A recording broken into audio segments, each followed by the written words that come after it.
दोस्तों, इस वक्त दिल्ली के संसद मार्ग थाने के डीसीपी ऑफिस में जबरदस्त बवाल चल रहा है। नेता प्रतिपक्ष राहुल गांधी पैलेट गन से घायल छात्र को लेकर थाने में धरने पर बैठ गए। वे साहिल लोचब नाम के उस छात्र को लेकर पहले कनॉट प्लेस थाने पहुंचे थे और उसके बाद संसद मार्ग थाने के डीसीपी दफ्तर पहुंच गए हैं। उनकी मांग है कि साहिल लोचब के पैलेट गन लगने की घटना पर एफआईआर दर्ज की जाए। आप जानते हैं कि 20 जुलाई को जब जंतर मंतर पर कॉकरोच जनता पार्टी के आह्वान पर धरना चल रहा था, छात्र छात्राओं ने संसद मार्च शुरू कर दिया था। उसके बाद दिल्ली पुलिस ने छात्र छात्राओं पर जबरदस्त लाठीचार्ज किया था, टीयर गैस के गोले दागे थे और पैलेट गन भी चलाई गई थी। यद्यपि दिल्ली पुलिस और केंद्र सरकार लगातार इस बात को नकारती रही है कि पैलेट गन का इस्तेमाल हुआ है, लेकिन राहुल गांधी कुछ दिनों पहले एक प्रेस कॉन्फ्रेंस में साहिल लोचब को पेश कर चुके हैं। उसके शरीर पर लगे हुए पैलेट गन के निशान भी पूरे देश को दिखा चुके हैं। आज वे डीसीपी ऑफिस पहुंचे हैं और वहां पर साहिल लोचब के शरीर पर लगे हुए पैलेट गन के निशान भी दिखाए हैं। पैलेट गन के जो छर्रे हैं वे भी मीडिया के सामने उन्होंने पेश किए हैं। लेडी हार्डिंग अस्पताल की रिपोर्ट भी उन्होंने साझा की है। पुलिस किसी भी स्थिति में साहिल लोचब की रिपोर्ट लिखने को तैयार नहीं है। साहिल पिछले 14 अगस्त से लगातार एफआईआर लिखाने के लिए थाने के चक्कर काट रहे हैं, लेकिन उन्हें न तो किसी तरह की पावती दी जा रही है और न एफआईआर दर्ज की जा रही है। आइए आपको संसद मार्ग थाने के दृश्य दिखाते हैं। राहुल गांधी किस तरह वहां धरने पर बैठे हुए हैं, नारेबाजी चल रही है। डीसीपी से उनकी अच्छी खासी बहस हो चुकी है।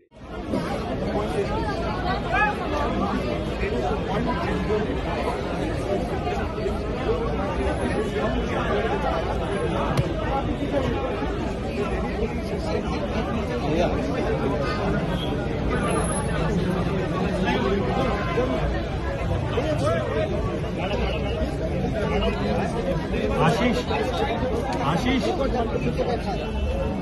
आशीष ये नहीं बुला रहा है मोहित। थाने में मौजूद साहिल की मां ने कहा कि हम 14 अगस्त को कनॉट प्लेस थाने गए थे, वहां हमसे कहा गया यहाँ कुछ नहीं होगा, आप लोग संसद मार्ग थाने जाइए।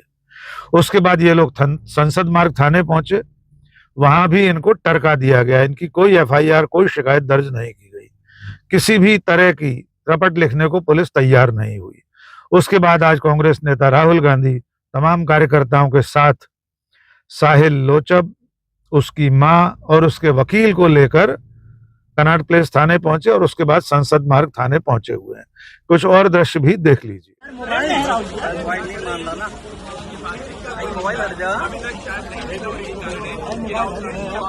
राहुल गांधी ने साहिल लोचब के शरीर पर लगे हुए पैलेट गन के बारे में जानकारी दी है कि उनके पास एम्स की रिपोर्ट है जिसमें कहा गया है उसके शरीर के अंदर 200 छर्रे हैं।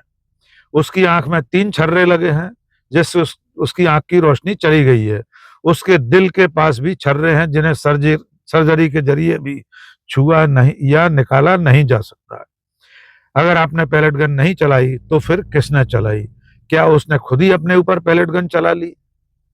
और आप जानते हैं कि दिल्ली की पुलिस, केंद्रीय गृह मंत्रालय, गृह मंत्री अमित शाह और पूरी मोदी सरकार अब तक इस मुद्दे पर बचते रहे, कन्नी काटते रहे।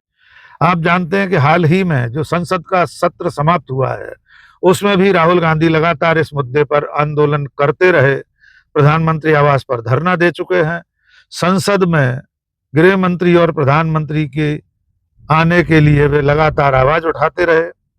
गृह मंत्री से इस्तीफा मांग रहे हैं। वे पूछ रहे हैं पैलेट गन चलाने का आदेश किसने दिया? अगर गृह मंत्री ने नहीं दिया तो किसने यह आदेश दिया?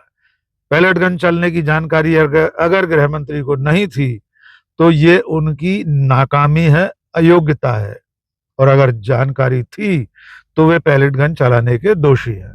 इसलिए उन्हें इस्तीफा देना चाहिए और प्रधानमंत्री नरेंद्र मोदी से वे माफी की मांग कर रहे हैं। और अब इस वक्त, जिस वक्त आप ये वीडियो देख रहे हैं, राहुल गांधी धरने पर डटे हुए हैं। उन्होंने ऐलान कर दिया है कि वे तब तक धरने से नहीं उठेंगे जब तक साहिल लोचब की एफआईआर नहीं लिख दी जाती। उधर दूसरी तरफ दिल्ली पुलिस और केंद्र सरकार के मंत्री ये राग अलाप रहे हैं कि चूंकि 20 जुलाई की घटनाओं को लेकर सुप्रीम कोर्ट ने एक विशेष जांच समिति गठित कर दी है, इसलिए एफआईआर दर्ज नहीं हो सकती। जबकि कानूनी तौर पर पुलिस का, सरकार का, मंत्रियों का यह दावा पूरी तरह निराधार है। एफआईआर हर हालत में दर्ज की जा सकती है। एफआईआर दर्ज करने में सुप्रीम कोर्ट की कमेटी का किसी भी तरह से कोई रोल नहीं हो सकता।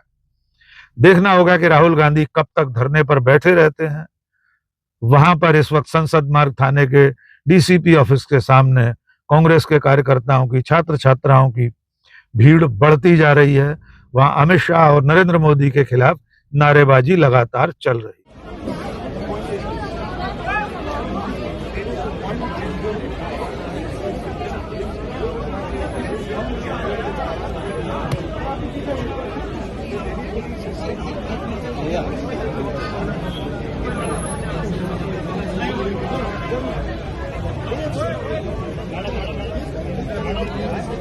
आशीष आशीष